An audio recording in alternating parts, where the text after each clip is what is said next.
Salut, salut! Salut les copains! On se retrouve aujourd'hui pour une nouvelle vidéo. Attention, présentation. Je vais profiter du fait qu'il fasse un petit peu trop chaud et que j'ai du temps de libre, même si je rentre du travail, que je suis un peu crevée, mais je me suis dit que c'était l'occasion de vous présenter Djaliya et Raiden, puisque vous ne les avez toujours pas vus sur la chaîne. C'est parti!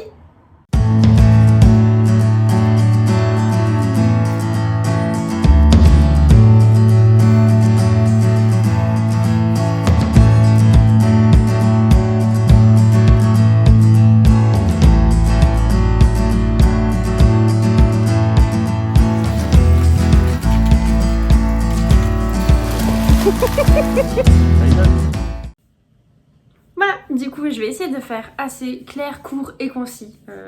Je dis bien essayer parce que je pense que vous l'aurez compris, je suis quelqu'un d'extrêmement bavarde, même si je cut quand même pas mal de passages. J'ai du mal à m'arrêter. On se retrouve du coup dans mon salon, voilà, un peu comme d'habitude. Hein. J'ai pas de vrai spot où je peux véritablement prendre des vidéos pour l'instant. Je fais ça un petit peu à l'arrache. Ouais, je vous l'avoue, je fais ça un petit peu à l'arrache pour l'instant. Là, je vous avoue que je rentre du travail, franchement. Et je me suis dit, mais t'as toujours pas présenté Djaliya et Raiden, donc il faut que je le fasse. Et puis, vu qu'elles sont à côté de moi, c'est vachement plus simple. Alors, bien évidemment, on va commencer par la plus vieille, donc c'est Djaliya.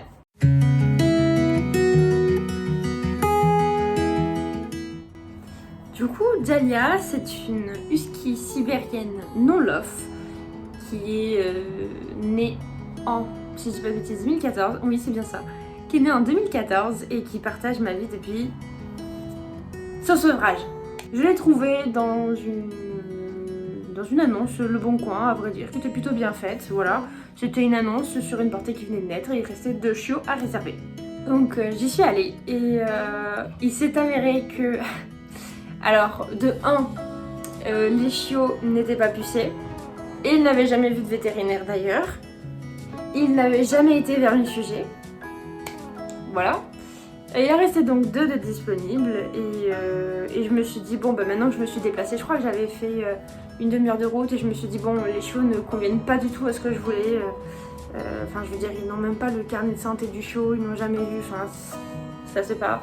Ne respectez pas les règles, on va dire. Mais je me suis dit, maintenant que je suis là, je vais quand même regarder. Tant pis, quoi. J'ai fait presque une demi-heure, 1 heure de route.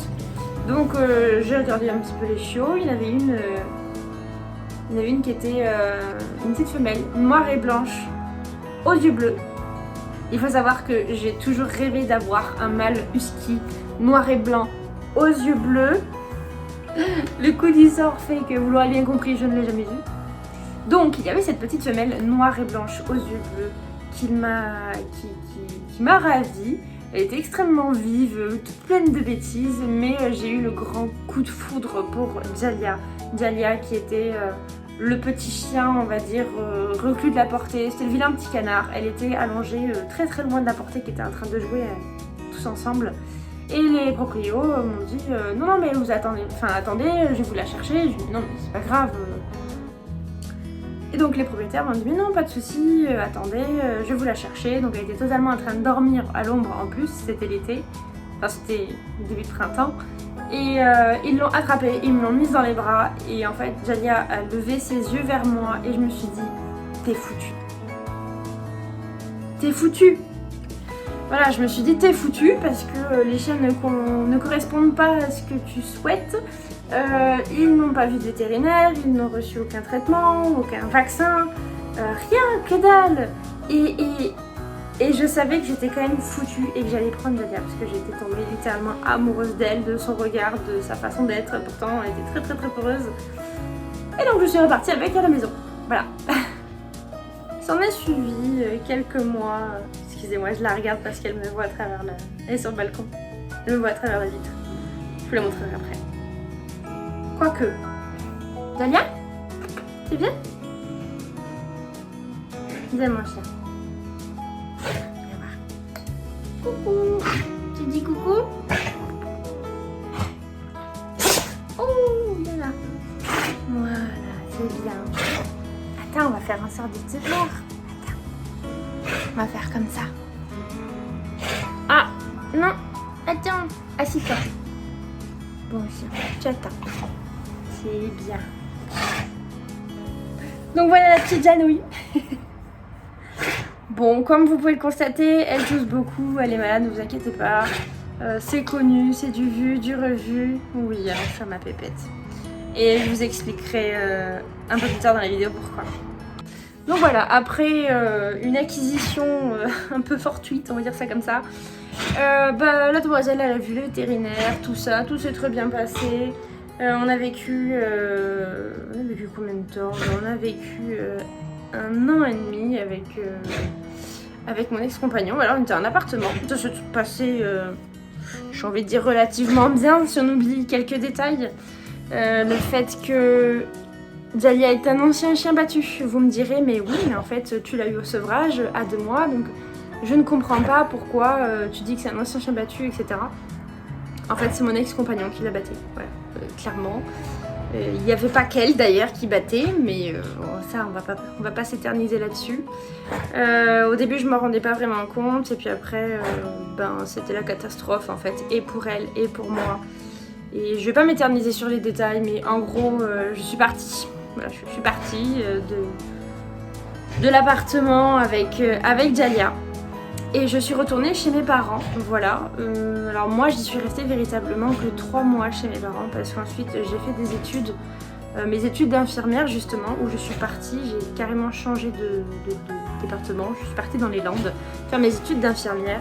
Et j'aurais aimé que Dahlia me suive, mais mes parents avaient refusé parce que voilà, à l'époque j'avais pas de sous, bon j'étais majeure hein, mais je reprenais mes études et c'est eux qui m'ont aidé à avoir un logement là-bas sur place. Et en fait dans ce logement qui était vraiment super, mais il y avait un escalier. Et cet escalier il était en bois et la plus grande peur de mes parents c'était que Dahlia mange le bois de l'escalier et donc je perde le chèque de caution. Ce qui nous a valu une séparation de, je dirais, 2 ans et demi. De 2 ans. 1 an et demi, 2 ans. Oui voilà c'est ça. Pendant lequel, du coup, moi j'étais dans les Landes et je faisais des va-et-vient pour rentrer certains week-ends, pour voir ma famille et pour voir Dahlia, pendant qu'elle restait dans le jardin avec Célie, la chienne de mes parents, chez mes parents, logique. Et pendant qu'elle restait là-bas, qu'elle vivait sa vie en jardin. Alors ça s'est relativement, j'ai envie de dire, bien passé, malgré le fait que Dahlia supportait pas en fait d'être loin de moi, comme moi je ne supportais pas d'être loin d'elle. Arrivé à un moment donné, elle pleurait trop, elle faisait trop de dégâts dans le jardin des parents, elle faisait des trous, etc. Non pas parce qu'elle n'était pas habituée à vivre en jardin, mais vraiment parce qu'il y avait un manque. Faut savoir que mes parents, donc les chiens c'est dans le jardin et en aucun cas ça rentre dans la maison. Donc en fait ma chienne passait de vivre avec son humaine, enfin sa maman entre guillemets, en appartement tout le temps proche d'elle, vivre quoi que ce soit avec elle, à être H24 dans un jardin juste avec un autre chien et avoir des papouilles quand l'humain entre guillemets est disponible dans le jardin. Donc elle supportait pas du tout ce changement. C'est pourquoi après maintes et maintes discussions etc. elle m'a rejoint du coup dans les Landes. Donc on a été ensemble jusqu'au bout, donc c'était jusqu'en 2018. Enfin, début 2019 je dirais, on est parti je crois en février, c'est ça. Avec moi, ça s'est hyper bien passé, ça a été un amour, vraiment je l'ai retrouvé, c'était super chouette. Entre temps en 2018, je me suis mise en couple avec mon fiancé actuel qui nous a rejoint, il était de Paris. Il est venu vivre avec nous en janvier. Et là, ça a été un petit peu compliqué avec Dahlia parce que... voilà, il fallait partager maman, entre guillemets. L'attention était partagée aussi. Ça lui a fait un petit peu de mal, elle est un peu boudeux, mais bon, ça s'est quand même relativement bien passé. Ensuite, en mars, on est revenu sur Bordeaux et on a vécu un certain nombre d'années, je dirais presque 1 an et demi. Oui, c'est ça, quelque chose près. On a vécu 1 an et demi dans la maison de mon grand-père qui avait une maison et un jardin. Ça se passait très très mal parce qu'il y avait des travaux tout le temps, c'était la mauvaise période. Il y avait des travaux H24 dans la rue, il y avait des travaux H24 dans notre jardin. Et on avait des voisins vraiment pas cool qui passaient leur temps à venir chez nous, à ouvrir le portillon. Donc les chiennes s'échappaient tout le temps, sachant qu'on n'avait pas de... En fait, on avait une cour intérieure et ensuite un portillon, mais la cour intérieure donnait sur le jardin extérieur et le jardin n'avait pas de portail à cause des travaux, des réfections, de voirie. Donc on n'avait pas de portail, il n'y avait que le portillon qui l'a séparé du monde extérieur, on va dire ça comme ça. Et il y avait quand même des ouvriers, des gens, etc. qui venaient ouvrir le portillon pour toquer à notre porte et qui ensuite ne le refermaient pas correctement. Donc cette demoiselle s'échappait et allait manger les pluies du voisin. Voilà, ce fut un grand moment. Et puis ensuite, on est venu ici. Donc on a déménagé, je vais pas vous dire la ville, mais toujours à côté de Bordeaux, mais plutôt en périphérie de la campagne. Et elle vit sa meilleure vie, clairement. Voilà, alors on est retourné en appartement, on a fait appartement, maison et re-appartement. Et j'ai bon espoir d'ailleurs qu'on retourne dans une maison plus tard quand on pourra en acheter une avec mon compagnon. C'est pas encore pour tout de suite, mais c'est mon objectif. Me là on est en appartement, donc elles sont... Enfin je dis elles parce que Jalia et Raiden aussi. Elles sont sorties 3 à 4 fois par jour et tout va bien. Coucou Didou. Coucou Didou. Voilà. Bah. Et donc pourquoi Doudou elle touche comme ça? Enfin Doudou, vous l'aurez compris, Jalia alias Jaja, Doudou surtout. C'est comme ça. Et après au niveau de sa santé, le pourquoi du comment, voilà, elle tousse un peu sans arrêt. C'est que Jalia est malade depuis ses 1 an et demi. Voilà. Actuellement elle a 7 ans et demi.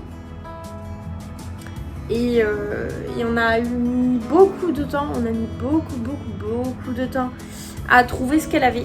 On est passé par plusieurs phases, on est passé par la toux de chenille, on est passé par une maladie transmise par les escargots, parce que cette nouille, elle mangeait beaucoup d'escargots à l'époque. Sachez que c'est pas bien, si votre chien mange des escargots, grondez-le ou faites en sorte qu'il n'en mange plus, parce que ça attire des maladies. Voilà. On est passé par beaucoup de choses et après moult examens et moult factures, il s'est avéré qu'en fait Jalia a une bronchite chronique. Voilà, il faut savoir que c'est comme vous, comme les humains, on a des bronchites. Et ben elle c'est H24 de toute sa vie, de type allergique, c'est-à-dire qu'elle est déclenchée par des allergies. Donc on a fait une équivalent d'une sérologie. Voilà, elle est allergique aux acariens. Attendez la suite. Hein. Elle est allergique aux acariens, aux graminées, à certains types d'herbes, à certains types d'arbres, à la moisissure.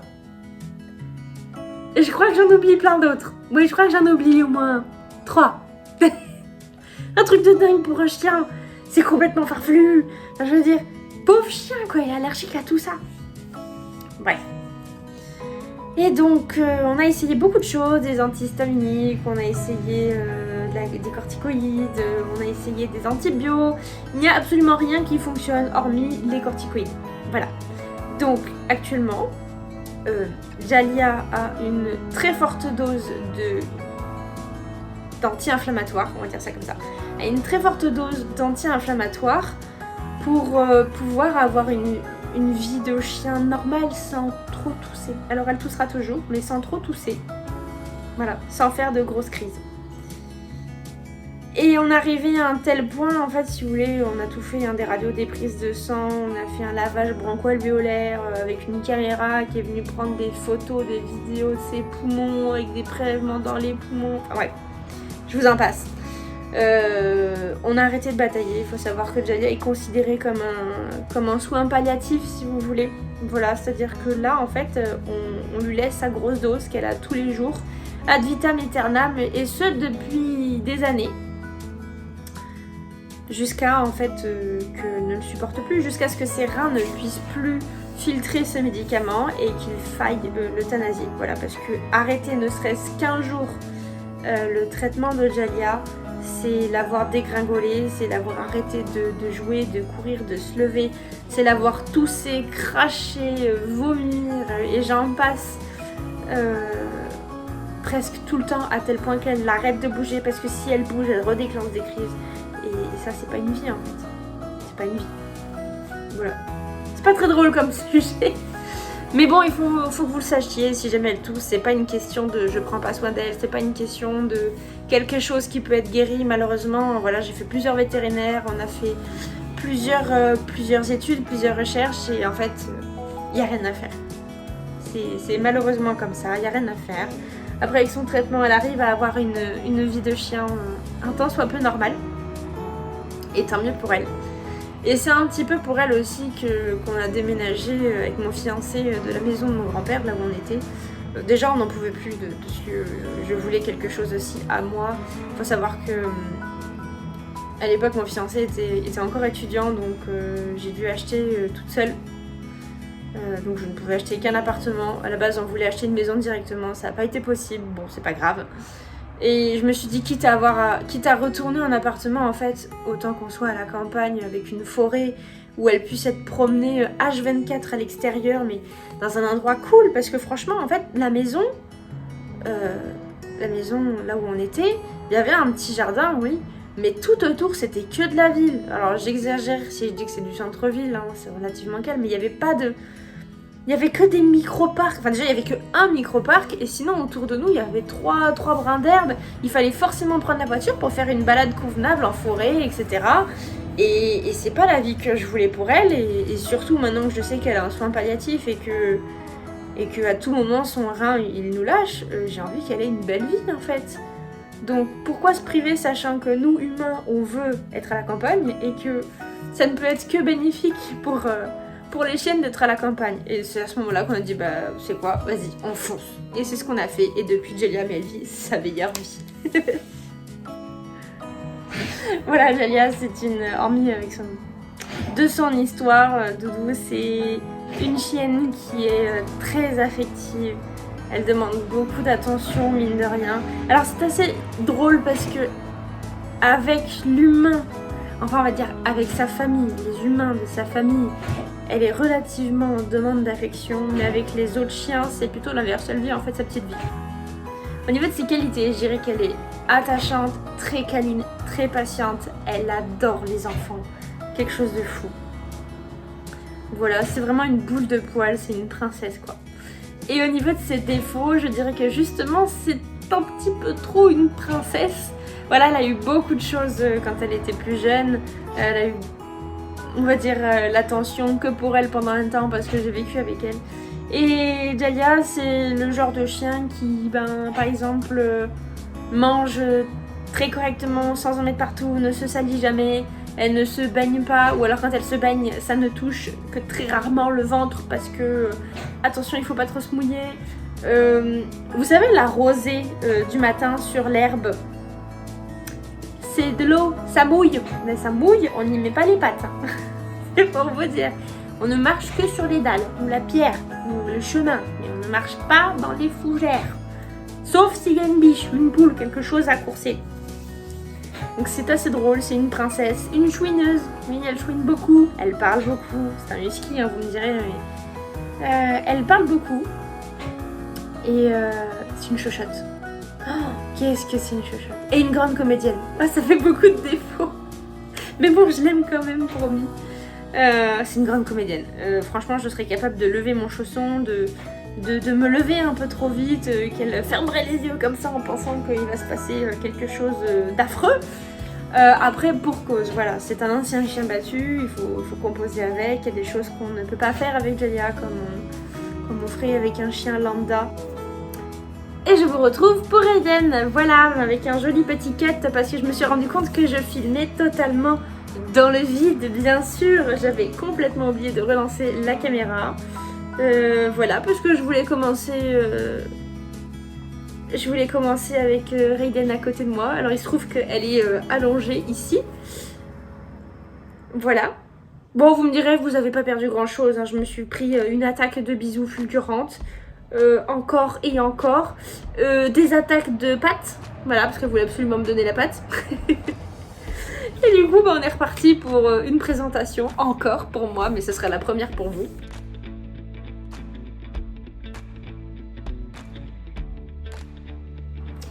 Donc je vous présente Raiden. Tu veux bien te montrer à la caméra? Il est là? Encore? Oui. Je vous présente Raiden, voilà, qui est une husky croisée Akita Inu de 1 an et demi, qui est née en février 2020 et qui est avec nous depuis son sevrage, voilà. On l'a récupérée à travers une connaissance de mon compagnon, voilà, c'était à la base elle est issue d'une portée, ça y est, je vous ai dit que je me ferais attaquer de bisous. Elle est issue d'une portée non désirée, voilà, c'était un Akita qui s'est fait un peu la malle et qui allait visiter la maman husky dans le jardin. On a découlé 3 petits choux d'amour qui ont été donnés à qui veut bien s'en occuper. Et il se trouve que nous on a choisi celle-ci. Enfin c'était la seule qui restait, qui était de disponible.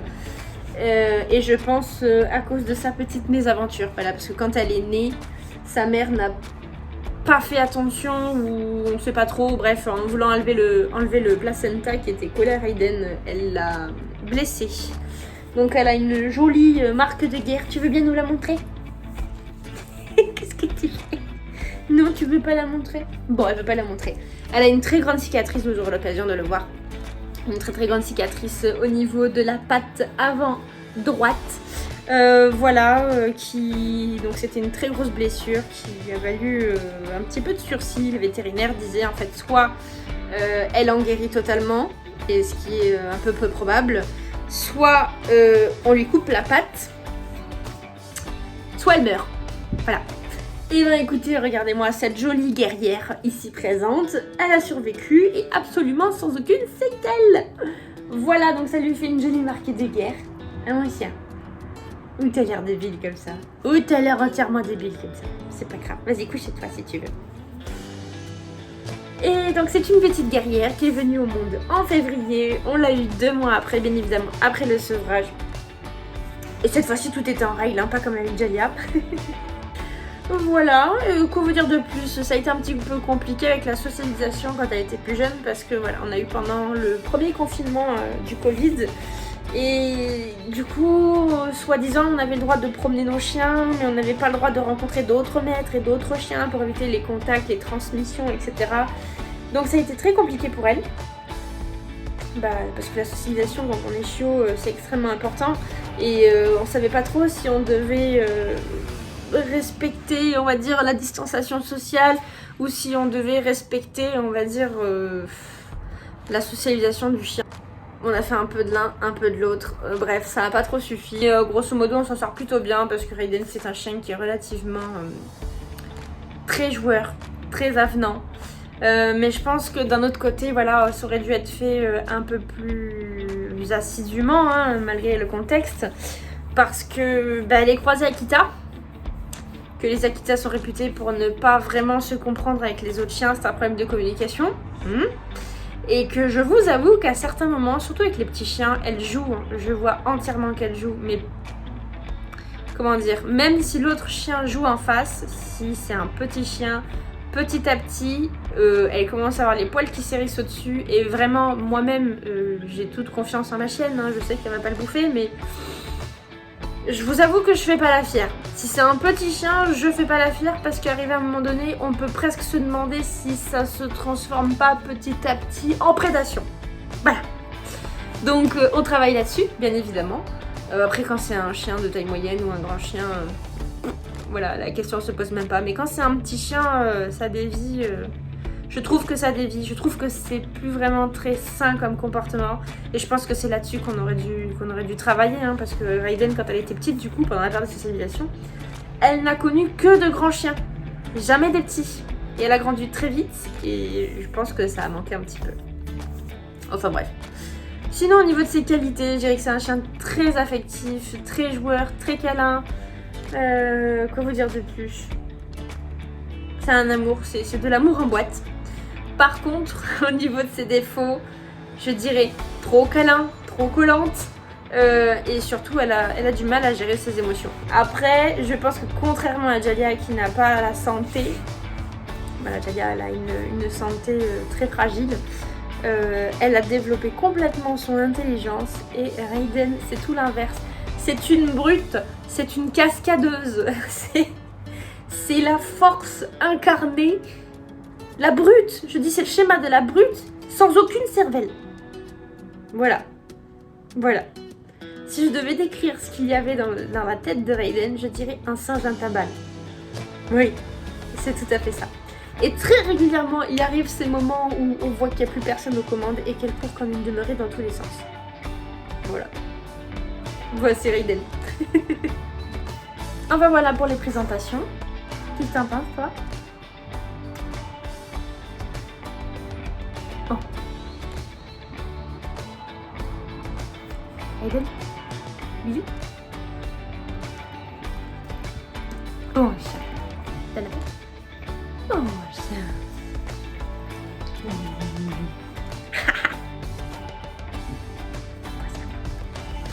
Donc voilà pour les petites présentations. Ce fut un petit peu plus rapide pour Raiden parce que bien évidemment elle est plus jeune, il y a moins de choses à raconter. Mais je pense que c'est celle que vous verrez le plus parce qu'elle adore les photos. Un peu comme Jalia, mais il faut savoir que c'est une casse-cou. Donc j'ai plus facilement envie d'enregistrer des vidéos de cette casse-cou, de cette jeunesse-là, que de Jalia qui la plupart du temps, et fait attention, que de Jalia qui la plupart du temps est relativement calme, fait dodo parce que voilà, elle a besoin de se reposer avec sa maladie. Elle peut pas courir autant qu'un chien normal. Et on se promènera, on se fera des petites balades, tout ça, tout ça. Enfin voilà, excusez-moi. Pour les petites présentations, c'est fait. Et puis je vous dis à plus dans une prochaine vidéo, dans une prochaine balade avec ces jeunes filles. Excusez-moi pour le bruit du mouton avec les petits grelots, je pense que ça va vous faire mal aux oreilles. En attendant, je vous propose de nous suivre sur tous nos réseaux sociaux. Donc on a Instagram, Facebook et bien évidemment YouTube. Si cette vidéo vous a plu, n'hésitez pas à lâcher un petit pouce bleu, un commentaire, à vous abonner et à activer la petite cloche pour voir cette tête de dépilasse. Non, voilà, donc pour pouvoir suivre toutes nos petites aventures. En attendant, je vous dis à bientôt. Qu'est-ce qu'il y a? Tu veux terminer la vidéo? À bientôt.